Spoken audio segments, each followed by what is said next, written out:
Hello everyone, welcome my channel Santamanta creation. আমার চ্যানেলে তোমাদের সবাইকে স্বাগত জানাই। আজ অনেক দিন পর ভিডিও আপলোড করছি। তো চলো, সকাল থেকে আজকে অনেকটাই কাজে ব্যস্ত ছিলাম, তো এখন বেরিয়ে পড়লাম নাচের ক্লাসে। নাচের ক্লাস যাবার পথে ইছাপুরের কাছে এই একটা ঠেলা গাড়ি আর কি, এখানে চপ খুব ভালো করে। আমি রোল টোল কখনো ট্রাই করিনি, বাট চপটা ট্রাই করেছি, খুবই ভালো করে, তাই নিয়ে নিলাম। নাচের ক্লাসে ঢুকে গেছি, এখন চলছে ক্লাস। এখন সৃজা দাঁড়িয়ে আছে। সৃজার নাচ হয়ে যাওয়ার পর তারপর আমি নাচ করব। আমার নাচের ভিডিও হবে না, কারণ করার ওখানে কেউ নেই, তবে সৃজার নাচের ভিডিও আমি করেছি। তো এখান থেকে নাচের ক্লাস থেকে বেরোনোর পর আমরা খাওয়া দাওয়া করেই বাড়িতে ঢুকবো। তো এখন তো সৃজা নাচ করছে। এটা চলছে ওদের 25th রিহার্সাল, সেন্টার রিহার্সাল।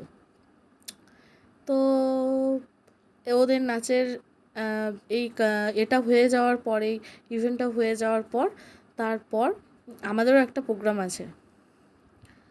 এখনও শেষ হয়নি, ওদের ইভেন্ট চলছেই। নাচ ও খুব ভালো করে, মানে নাচটা একটু মন দিয়েই করে। তো ভালো লাগলে সাবস্ক্রাইব, লাইক, কমেন্ট, শেয়ার করে দিও। চলো টাটা বন্ধুরা, গুড নাইট।